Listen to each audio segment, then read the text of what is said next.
You're listening to the Propane Fitness Podcast, your ultimate resource for fat loss and muscle gain, with none of the gimmicks. With your hosts, Yusuf and Johnny. Simple rules, dramatic results. All good to be, man. We're seeing a Mike T seminar on Sunday, so we thought this kind of well timed with the RPE based stuff. Pre-reading. So we want to ask you what to ask him, and then we get to sound clever. And then we'll ask him what to ask you on the way back, and we'll just be a vessel for a playing discussion off against each other. Guys. So it'll be like Inception. It'll be like a question within a question. Yeah, exactly. Well, so have you ever seen? Yeah. There's a guy called Darren Brown. He's like a TV psychic in the UK. I don't know if you've heard of him. And he. No, oddly enough, I haven't watched it. He's a bit of a big deal at the moment. He said, like, I will play 9 of the best chess players in the world simultaneously. I'll just put them all up on tables all around the room and just play them all. And he beat 5 of them. And then afterwards he was like, all I did was I just copied one move from one guy, ran over to the other side, replicated that move, and then just played the players off against each other. That's really smart. Yeah. Was it real? Has it been debunked yet? Were the chess players in on it? Well, it's nothing to debunk. Like, he debunked himself, so yeah, that was it. He gave it away at the end. So that's still pretty incredible that worked, though. And no one was like, "Hang on a minute, this guy's really good." Yeah. So that's all we're doing with our podcast. So we're just asking everyone their opinion, and then we give that opinion on the next podcast, and vice versa. So that's pretty good. You guys are like psychics. Don't reveal it. Do you want us to read out like all your stuff, like your masters and no? If you want it, or you can introduce me in whatever capacity you do or don't want, or you can ask me to introduce myself and I'll abbreviate it or whatever. Cool. Okay. Let's do that. Should we do that? Yeah. Yeah. Fine. All right. Do eat. Yep. Cool. Before we get into it, though, I actually wanted to just ask you guys about how propane's doing. Really, really bad. No. It's just be it the whole time. I can just the whole time like this. Yeah. Fine. He's definitely lost size, hasn't he? Amazing. Right. Ready? So ready. We're not doing numbers. Just welcome to the. Yeah. Cool. So you can see what's going to break you. 100%. I remember the moment. Actually, I was sat in a catered accommodation in the middle of Wales. There was very little Wi-Fi, and I just got your video where you were like, okay, I was training for exams at the time. I wasn't just there for fun, but I got your video and you were like, we're going to go from plus or minus 5 grams to plus or minus 25 grams. I'm like, whoa, Eric, what do you mean? What do you mean? Does that mean I got to eat another 25 grams of carbs today? And then slowly over time, I was like, I remember not being able to understand, which looking back is bizarre. But I was like, how can it be plus or minus 25 if that doesn't mean I can go up to plus 25? And then you're right, after 12 weeks or whatever, you just realize like, oh, actually, this doesn't matter that much. And we've both had extended periods of time of not tracking a thing, and you're like, oh, hold on, nothing happens actually when the world doesn't. You are right. You have to prove it to yourself. You do. We've got traumatic memories of. I remember sat refreshing my inbox, waiting for you to up my carbs by 10 grams, and if you hadn't be like, wow, what a dick! I can't believe it. It's such a it's amazing how just the getting leaner just does that to you, and it's like a steamroller. And at the time, I thought, I'm pretty psychologically stable. I can manage this. I'll be fine. Yeah, no way. Yeah. And it's interesting as well. You said that. So you've, as we said, you've kind of grooved the habits of precision with your tracking, and you've got that groundwork, the years of tracking.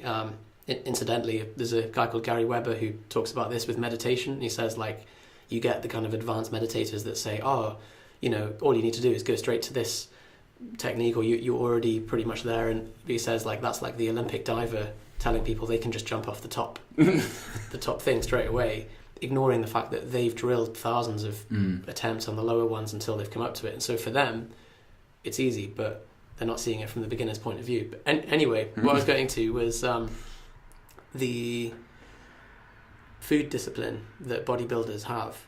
Do you think that's kind of, this is a leading question, but I know you're going to say yes. So do you think it's a double-edged sword, that the discipline that you develop can give rise to kind of quite extreme behaviours on either side?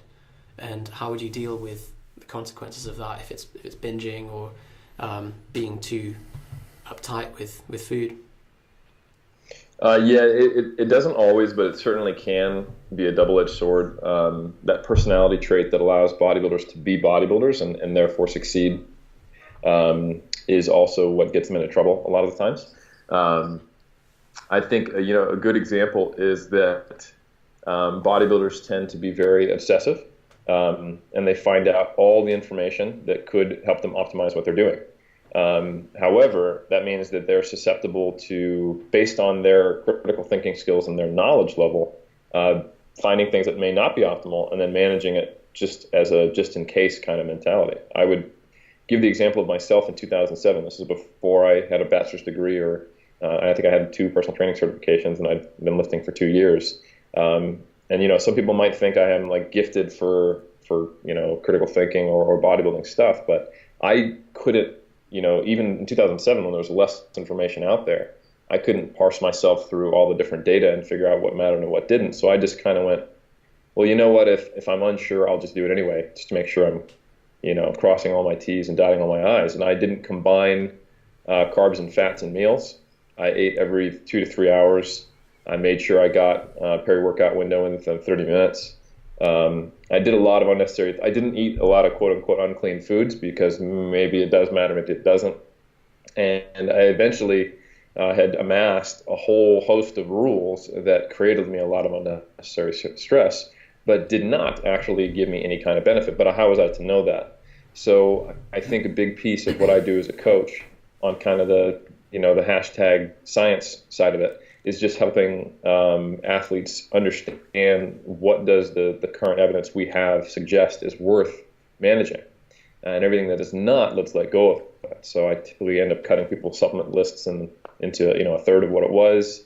I change them from sucking down maltodextrin mid arm day to, well, A, probably not doing an arm day, and then B, let's just make sure we have protein within 2 hours pre and post. Loosening the restrictions on their food intake, and allowing them more flexibility in meal timing, meal composition of macronutrients, et cetera, so that I can basically give them what are the things we know, and then they can pour all the energy into that.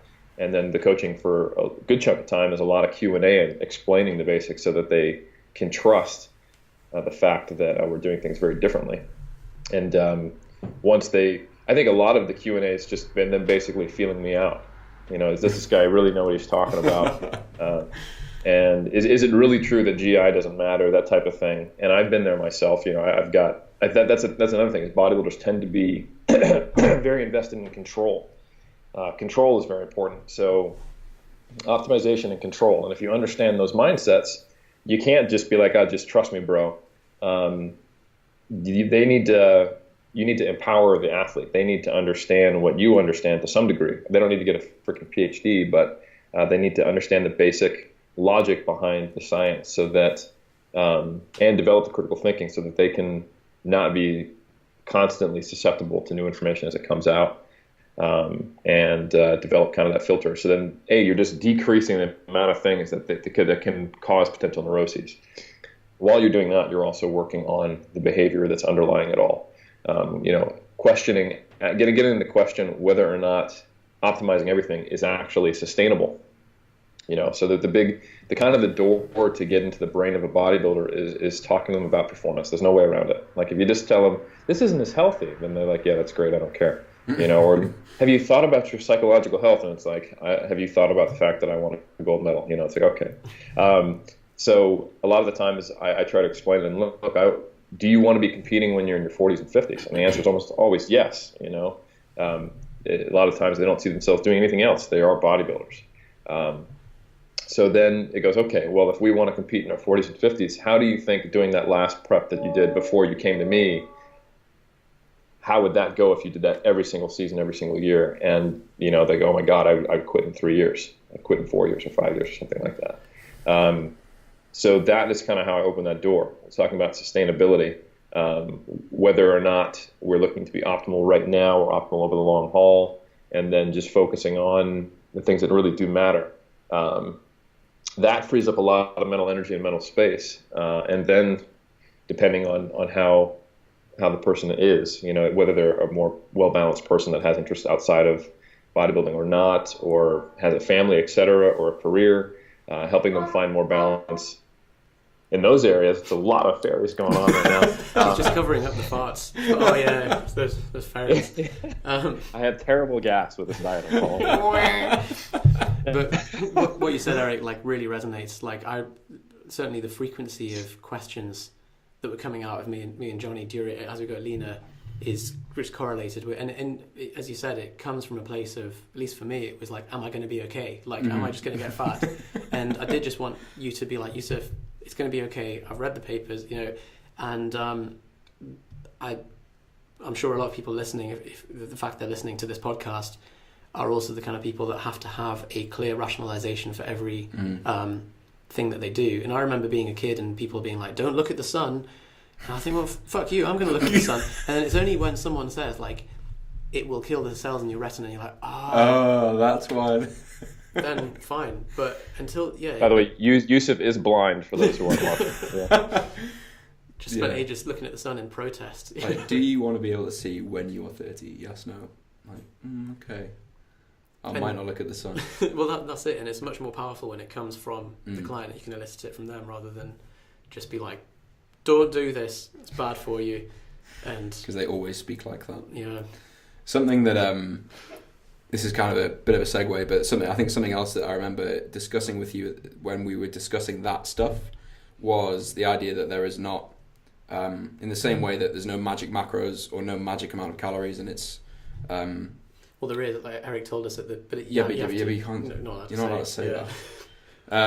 If you go to one of Eric's seminars, when he does a weekend in various cities, he will tell you the magic macros, but you're never allowed to repeat them. You have to swear this oath, and you get spanked with a paddle, and it's all quiet.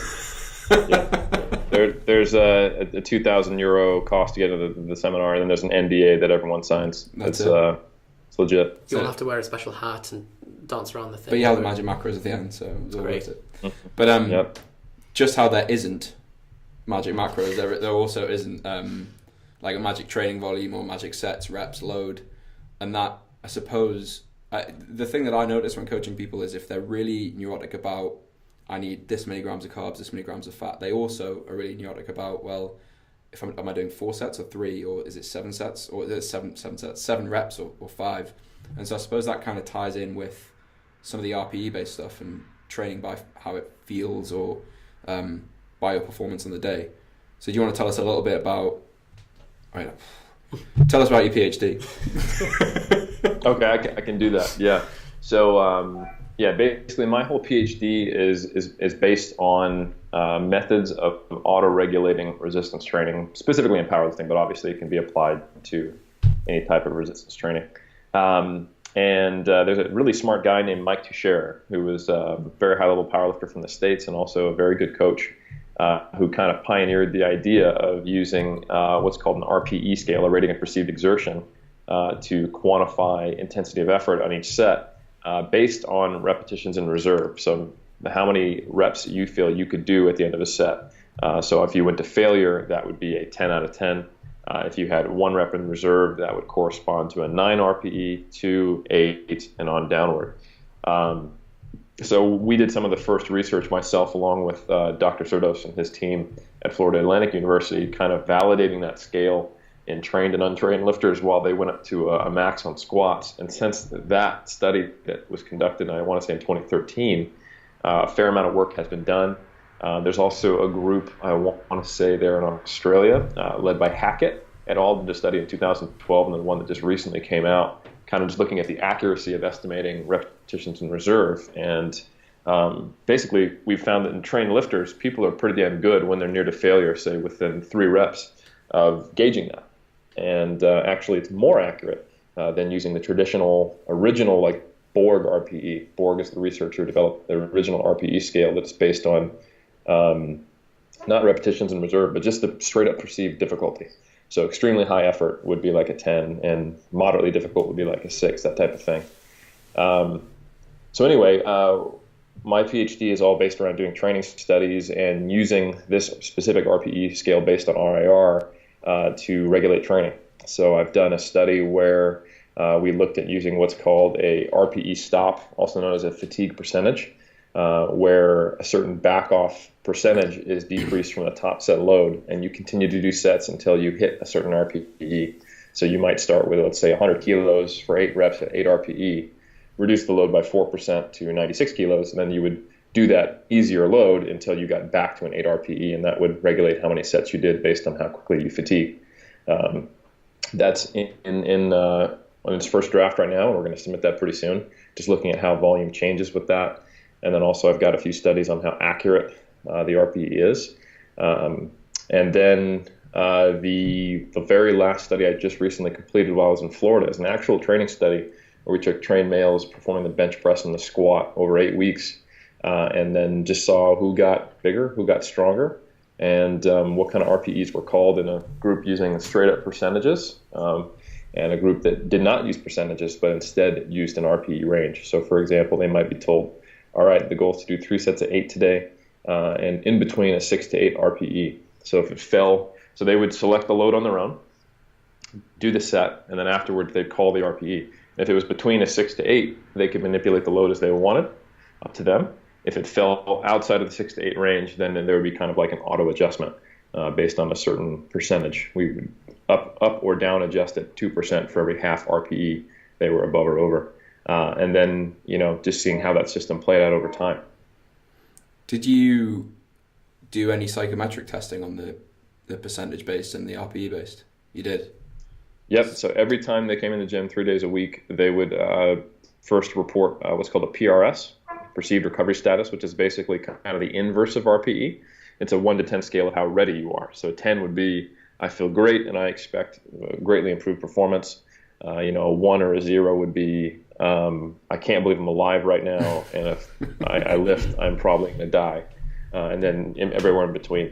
Kind of like 7 to 10 is improved performance. 4 to 6 would be normal performance. Less than that, they would expect poorer than normal performance. And then they also completed what's called the DALDA.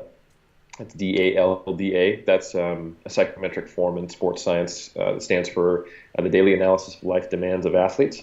And it's like I want to say 34 in total questions that you just mark A, B, or C. A is worse than normal, B is normal, C is better than normal. So it asks things like, how does your relationships in life feel? How does your muscle soreness feel, et cetera, et cetera, et cetera. So we'll be looking at correlations between training volume and those, and the PRS, and how those affected things. How did the taper in the intro week using RPE or percentages change those? And did one group seem to incur more or less stress than the other? And also in the group that used percentage 1RM to dictate their loading, we still got RPE scores after every set. They were just not used to actually program their load. Okay. So that way we'll be able to actually compare between the groups who was training at a higher or lower RPE. Awesome. It's kind of a cool way to gauge things. Because I think we both did an RPE-based program, and our memories of it were just wrecked. Pretty brutal. Yeah. But I think probably the best results we've ever had. The RPE program. Well, so that's. I think you probably did as well. Yeah, that's kind of what I was getting at when I was saying, when you're picking these people, and I think Mike T sort of clarifies, or it says, it works with a certain type of personality, and you have to be. I can't remember the phrase. It's not passive aggressive, something like that. It's a controlled aggressive. That's the one. Not passive aggressive. Passive aggressive. That just means you're British. So, yeah. Go in the gym, make some bitchy comments. It's basically Yusuf. That's how you would describe Yusuf. But because I think both of us were like a set of 3 out of 9. Great, that's a max triple. And then I drop it, and then I do another max triple, and I think we just were doing heavy lifting a lot, probably. So we got strong by attrition, I think. I think it was probably the best progress I've made in a short period of time, but same. Just by absolute nuclear force. I think quite a lot to by total, yeah. But I remember enjoying it, but I think what I got out of it the most, I think, was that when I see a percentage and a load on a piece of paper, there's nothing inherently perfect or magical about like the coach that's programmed that hasn't thought, Johnny needs 182.5 today, and anything else is a failure. I think that's probably the biggest thing I got out of just training with RP for a while, but I found it initially quite difficult because it's completely different to anything else you'd see programming wise, unless maybe you work with a coach in person. So do you think are you seeing that barrier when you're working with people using these systems? Yeah, so it's interesting. I'll talk about the study because I think it was really cool just to see, because while we're not really allowed to coach, we're not allowed to coach people during the study. Like, their form is their form. So long as they can hit depth and touch their chest with the bench and the squat, then they're good to go. And they might be doing things that makes this very cringeworthy, like seeing huge butt tuck and coming onto their toes, but we can't change it because that can change the outcome of the results. Likewise, if they do a set. If they do a set and I'm like, oh, that was a 9.5, and they go 7, we write down 7. Okay.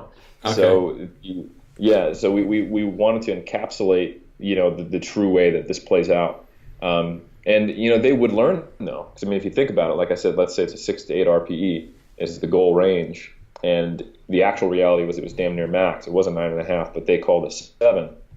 Now they're free to adjust the load as they want. And if they stay the same or go up, what's probably going to happen on the next set is they're going to miss a rep, right? So when they miss a rep, that automatically takes it out of their hands. That counts as a 10 RPE at the number of reps they did get. So if the goal was 8 reps at a 6 to 8 and they did 7 at a 10, now the auto adjust drops the load massively. And they start to learn that, if I get too egotistical and overzealous and miss reps, now I don't get to control my own weight, and the researchers make me do lighter loads. So they automatically start to learn to be more conservative. So it kind of helps people who are too aggressive. In multiple weeks, everyone tend to get better over time, which is not surprising. However, there are actually, you'd be surprised, because we're in a kind of bodybuilding, powerlifting culture, there are people on the other end of the spectrum. I had a participant who did the exact same weight on day 1, 4 weeks in a row. Oh, nice. Yeah. RPEs are going up, but the load's staying the same. Even the reps were going down. It was kind of like a linear program. And I'm just kind of thinking, and they're allowed to consult their training. So I was encouraging, hey, if you want to check a training log, just feel free, And it's funny that there are people on both ends of the spectrum. But I would like to emphasize these are probably the outliers, the people who are 3 RPE off or way, way, way too conservative. The most people who are trained lifters, are the study participants we had. It's been at least 2 years in the gym and performing squat and bench press at least once a week with no longer than I think a month off. They overall, from what I can tell so far, I haven't run the full stats, but the mean and the median and kind of the norm of what people did in the study was pretty good usage of their RPE scale. And I would say, sometimes people will go, the percentage 1RM is going to be much more specific and accurate. It's objective. And it's objective, but it doesn't necessarily mean it's valid. There's studies where you take endurance trained athletes and pure strength athletes and you have them do an AMRAP at 80% of 1RM, and you get like 6 to 8 reps in one group and then like 15 in the other, just to show how different training backgrounds, genetic profiles, and training experience can massively change what you would expect. 15 reps with 80%. Correct, which makes you think, was their 1RM a real 1RM? And probably not. They're an endurance trained athlete. They don't know how to do a 1RM on squat. But also, you'd think that having a very high fatigue resistance as an endurance athlete and constantly training for distance and type of in muscular endurance type of efforts would probably modify that as well. And then the genetic traits that would lead them to compete in endurance training might also affect that. So the further you get from a percentage, 100% of 1RM, that accuracy, the standard deviation, starts multiplying massively. And once you get past 80% of 1RM, it's all over the show. There was a study that I did some analysis for at Azurlos' lab where they did a 1RM with trained lifters who primarily are not endurance athletes, and then had them do an AMRAP with 70% of their 1RM. And there were people who got 9 reps, and there were people who got 21 reps. So that's not even like us grabbing cyclists. That's basically saying, hey, the standard prescription that we might do as coaches are like, let's do 3x8 at 70% of 1RM, right? For the dude who can only do 9 reps, that's going to crush him. The first set will be a 9 RPE, the next one will probably be a 10, and the next one he may not be able to get all 8 reps unless he rests like for 10 minutes, you know. However, the person who can do 21 reps, that is, he might as well not be training. I mean, he's like, wow, so I had 13 reps in reserve in my first set, you know. Doesn't even register on the RPE scale. So what's the implication then for programming if you've got such individual variance and you can't really rely on the percentage tables? What are the magic reps and sets, basically? That's what we're asking. Well, basically, that's the rationale for why RPE might be a useful thing. That not only, intensity of effort, not only intensity of load, like an objective quantification of percentage 1RM, but also intensity of effort should probably be prescribed. And that's something I'm going to write into the discussion in this paper, that it doesn't necessarily have to be either or, percentage 1RM or RPE. They might work very well in conjunction. Like I would say probably, like you said, Johnny, you know, when you first start training with RPE, unless you're used to that or have had in-person coaching, that's a pretty difficult thing to get your head around. So like just knowing what load to pick for the first set was something that the participants had a lot of trouble with. And we aided that by picking the loads for them just in the very first week of training, in the intro week, to help them kind of get an idea of how you make that selection. But if we hadn't done that, we would have been seeing loads all over the place. Like, I don't know what 8 reps at 8 RPE is. You know, I just train. So maybe a system where your first set is a percentage 1RM. So like, let's say I want you to do 3 to 5, and in my head I'm thinking I want this to be a 7 to 9 RPE. So that 3 by 5 first set, I want you to use 85% of 1RM. And then you rate the RPE, and then there's an adjustment based on that. So let's say you rate that first one at a 6. Okay, the load goes up 4% of whatever the load was. And then you rate the next RPE, and then if it falls within 7 to 9, no change. If you hit a 9.5, it goes down 2%. So it's kind of like this way of ensuring that the programmed intended intensity of effort is actually what is matched. So you use it in conjunction. And I even creating spreadsheets that do that now. But yeah, like I said, not everyone has the right personality for it. I think you can help those people by using that combined approach to some degree.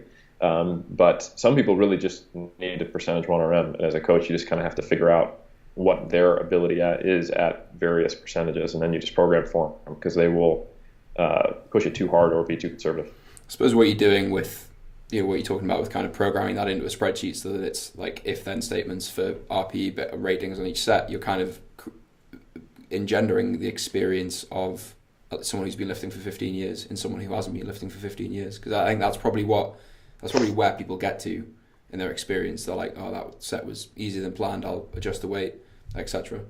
Is that? Yep. Yeah. Cool. And that's the whole. I mean, if you read some of Mike T's original thoughts and rationale behind why he created reactive training, his name for using this type of training system is because he was finding out through his studies that if you spend 10 years lifting, you can do this automatically or intuitively. But what about for the first 10 years? Can we make that more efficient? Is there a way to systematize that to at least kind of help people do that earlier? And that is one thing I do recommend is before someone actually starts using RPE and training as a way of prescribing load, just to rate it. Just so you start thinking, even if you just use a strict percentage 1RM program, just so you're aware of where you think you are a distance from failure, so that if you do ever decide to use RPE to program, it's not a foreign concept. Spend some time sort of getting a feel for it first before you just dive in. So do you program RPE for everybody? I mean, I really enjoyed doing the RPE-based program, but I was at a time in my life where I had a lot of free mental space to really dive into training and really get my teeth into it. Whereas sometimes you'll come in the gym and the thought of something like an RPE program, which is quite, or at least I find it quite cerebral, and having to do every set and try and judge it. And I'd rather just have some prescriptions and be like, I'm just going to come in, pump out what needs to be done, and at least when you're in kind of a busy period.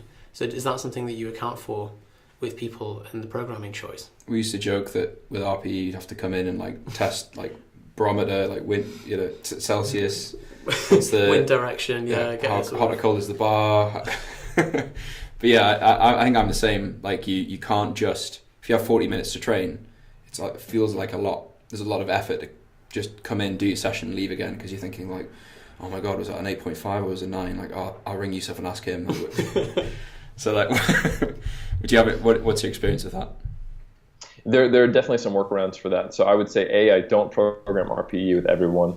Kind of my default when I first work with someone is I give them percentage 1RMs on the main lifts, and then I'll give them RPE on some of their secondary lifts that are a little more discrete single joint movements or machines. There's less complexities involved in trying to figure out what the RPE was, and I just don't think there's a lot of value in doing a 1RM lat pull down to program.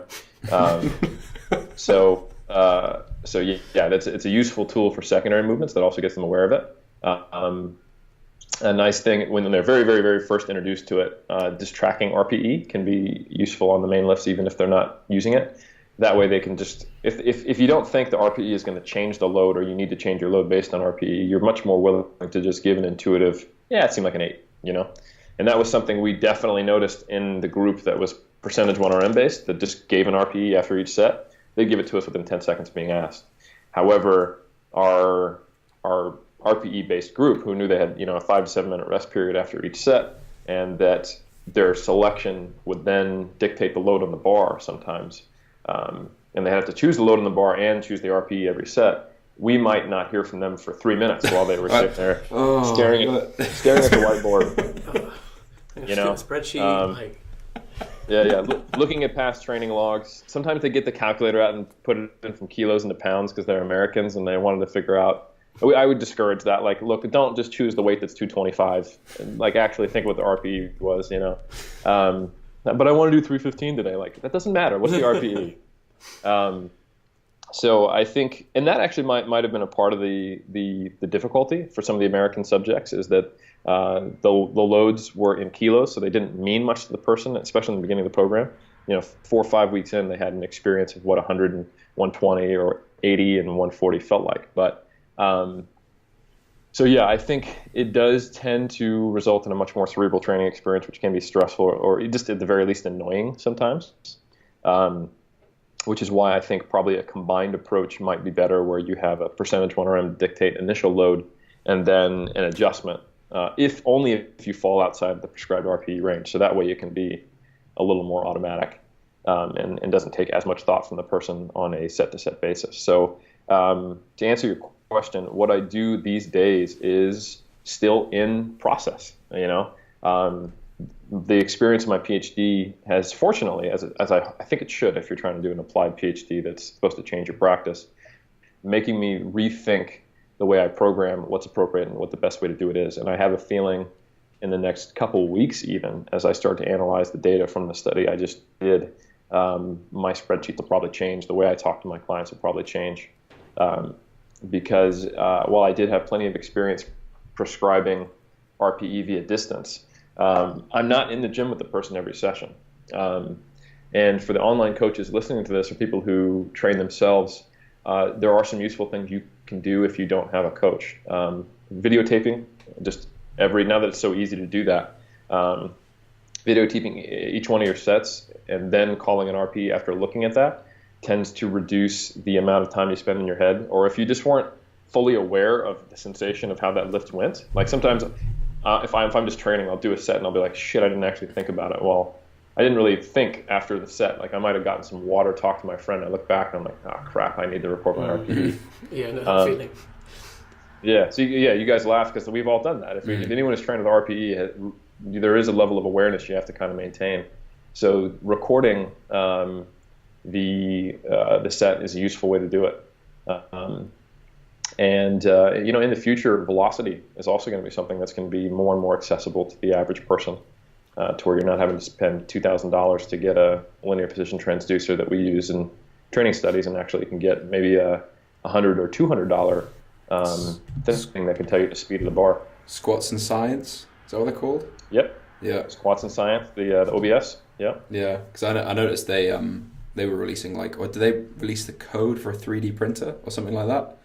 Yeah, so it's open source code, and you can, and they've given the blueprint to print it on a 3D printer, or you can just pay them to do it. And it's still a much more reasonable price compared to, say, a Tendo or a GymAware, the most common ones used in science. The only downside in my mind to the velocity-based technology is that you are a bit limited by the technology. Sometimes you'll get a missed reading, or it'll count 1 rep as 2.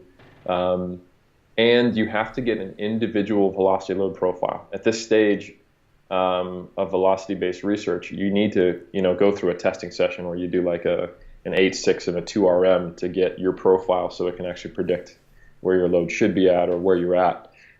Because, where Johnny and I max at will both be close to, say, maybe 0.2 meters per second on a squat. He might be 0.16 and I might be 0.24, depending on limb length, training experience, and just kind of our genetic differences. And, when you're at that, if you're near a max especially, or you're trying to train at a relatively high intensity, being off by, 0.08 meters per second might not seem like much, but that can be a huge difference in the load you'd select or the decision you'd make for attempt selection.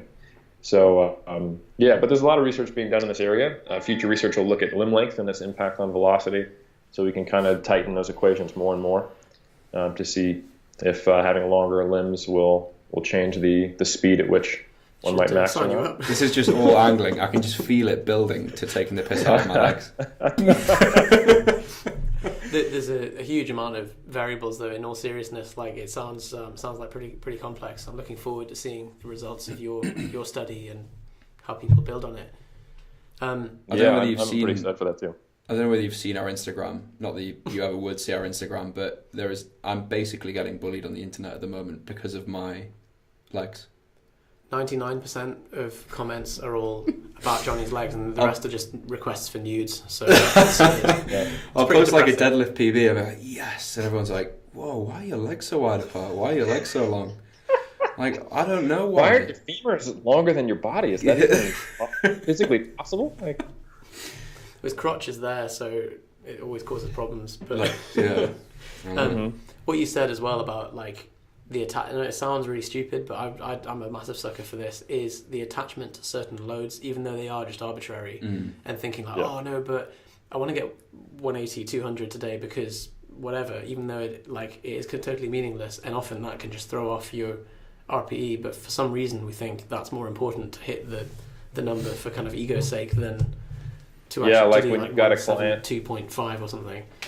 Yeah, like when you've got a client who you want to hit a 295 deadlift and he attempts 300 and misses it.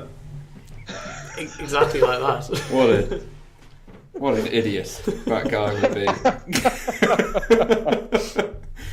I remember saying to you, like, but Eric, I really want 300. You're like, why? It's like 600 and what is it? 66 pounds. Yeah. Like why do you care about? It's like the devil's number. Yeah. When you said you gave a group of American lifters kilos, was that just to fuck with them, or is that to remove some of the? It not on purpose, but that's just the way science is done. You always do things in kilograms. Because kilos. Yeah, and the lab because kilos. Yeah, because science. Yeah, but but so also it's because if you like the lab at Zerdos has is a very powerlifting centric lab, so he has like I want to say 1, 2, 3, 4, 5 ERX. And calibrated Alico and Ivanco plates and Alico bars. So everything is calibrated, within 5 grams of the weight it should be. And it's all powerlifting spec. So, So even if you do a USAPL meet, which is the IPF affiliate in the States, they have they give you a sheet when you do your attempt selection. So it shows all the kilos and how it pounds. So that, if you want to do what you're used to in training, you have to go to the nearest 2.5 kg increment. So it ended up being something that was probably good for the participants in kind of quote unquote blinding them to the actual load. But it wasn't intentional. It's just the way that science is done. You always do things in kilograms. I quite like to be able to train with pound plates for a while and just be completely numbed to what weight I was using. To have someone be an interesting experience. I experienced that when I moved to New Zealand, but the other way. So I trained, from 2004 to 2012 with pounds, and then when I came here, Barb and I at first were like, should we be trying to convert it all the time? I was like, you know what, let's not even think about it, let's just train. And it was a very positive experience because I got more in touch with how it felt, which was a good thing. And this was 2 years before I even started my PhD. I was just kind of getting more used to how close to failure was that, which is probably setting the stage pretty well for it. And sometimes you'd surprise yourself and be like, oh shit, I thought that was like 350. It was actually 374, you know? And then other times you'd be like, that was only 290? Oh my God, you know, like I'm really not strong today. Which was a useful thing to kind of help you realize that there is a natural variation in your strength levels and not to get too hung up on what happened on bench on Wednesday, you know? And you're like, I'm going to do a PhD in this, I think, now that That's right. Awesome, man. Awesome. So do you still think in pounds, or have you ruined the ability to blind yourself now because you think in both? Because you always seem pretty comfortable in kilos. Like you mentioned the 222.5 kilo squat before. Was that just for our benefit? No, I'm very comfortable going both ways. So I'm going to click that out, and then we'll put that as the intro. We put it on loop. Facebook ad. Yeah. Yeah, I was gonna say, in addition to that, I'm also very good with both pounds and kilos. So, yeah. Oh, we should let him finish. It's gonna be even better. Yeah, that's what she said. But so I can actually drive on left and right side of the road. I can switch fit in a car, and I can also do that in the gym. So I'm pretty. You can drive on the right side and the wrong side of the road.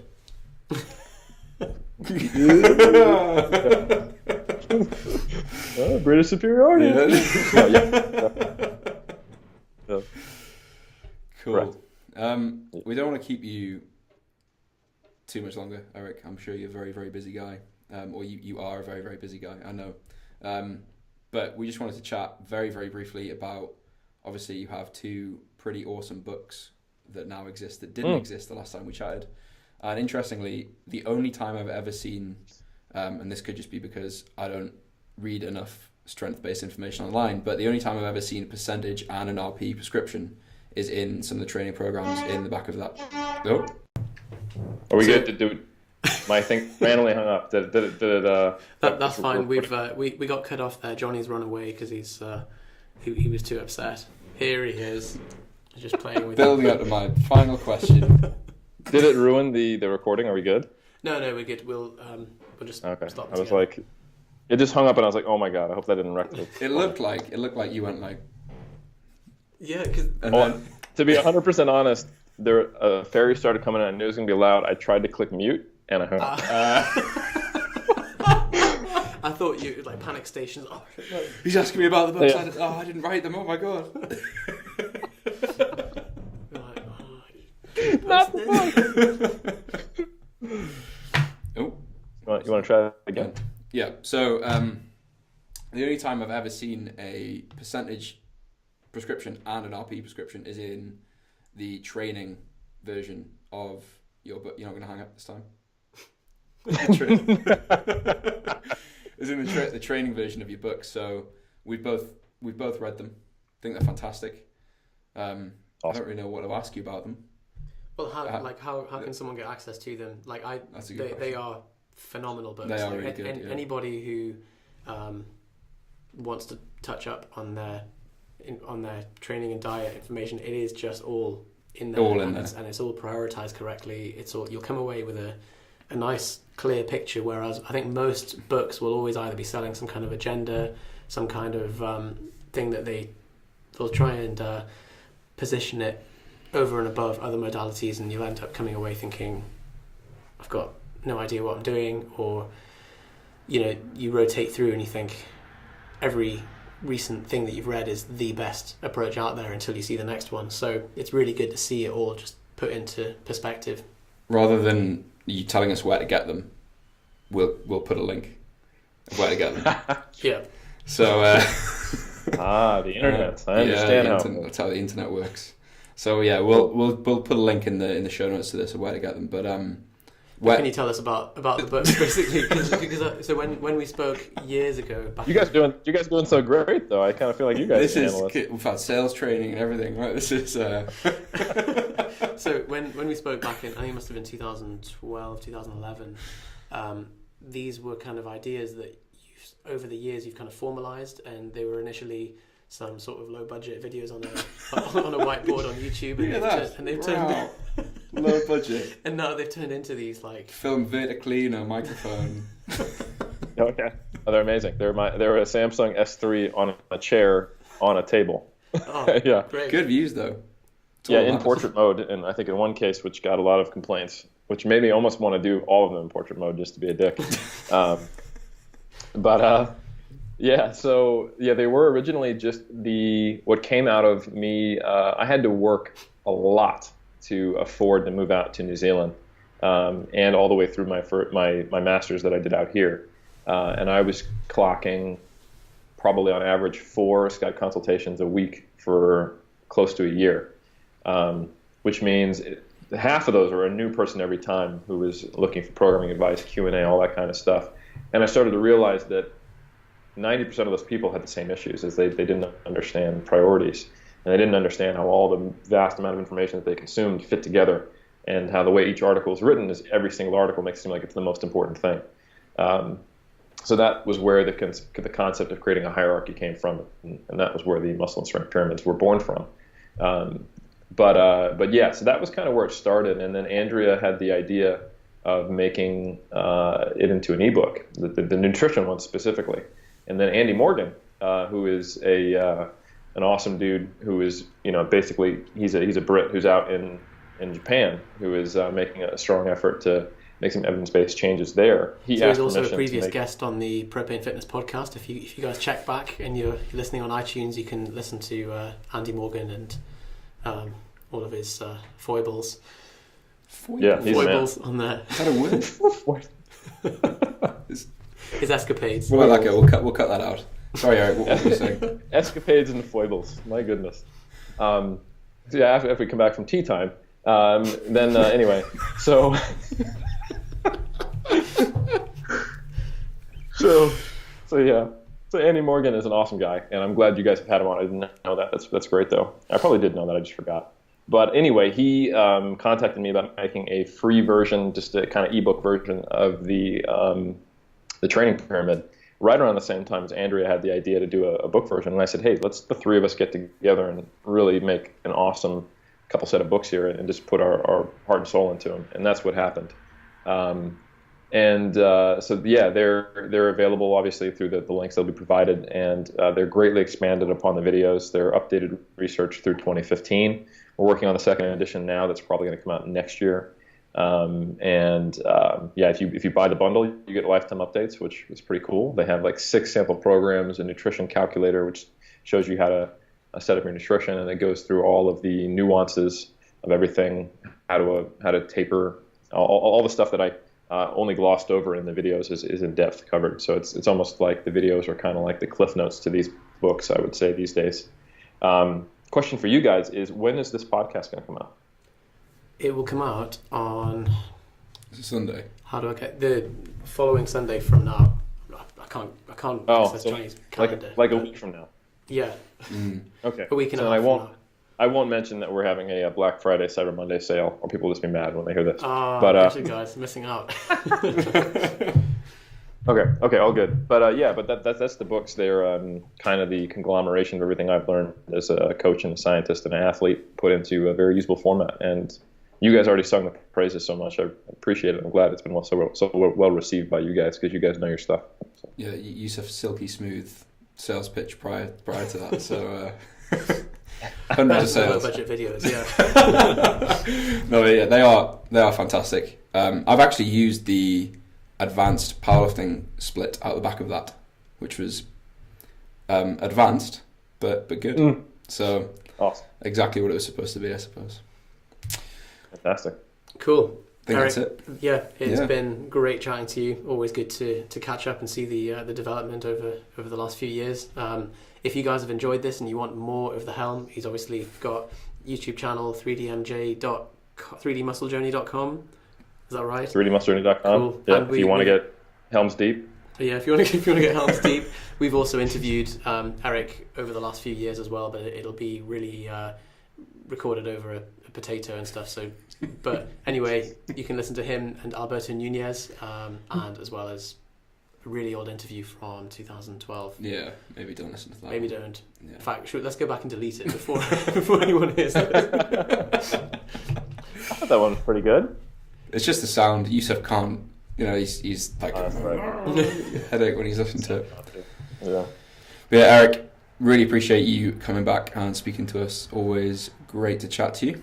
And My pleasure. that is everything from this episode of the Propane Fitness podcast. There will be show notes online at www. I always say www. Don't need to do it these days. On propanefitness.com. There'll be show notes linked by Eric's book, linked to everything we've discussed, and you can download free ebooks, get the rest of our podcasts, watch webinars, the whole works. So make sure you check that out. And Eric's pecs are dancing. Great. All right. We'll speak to you next time. Awesome.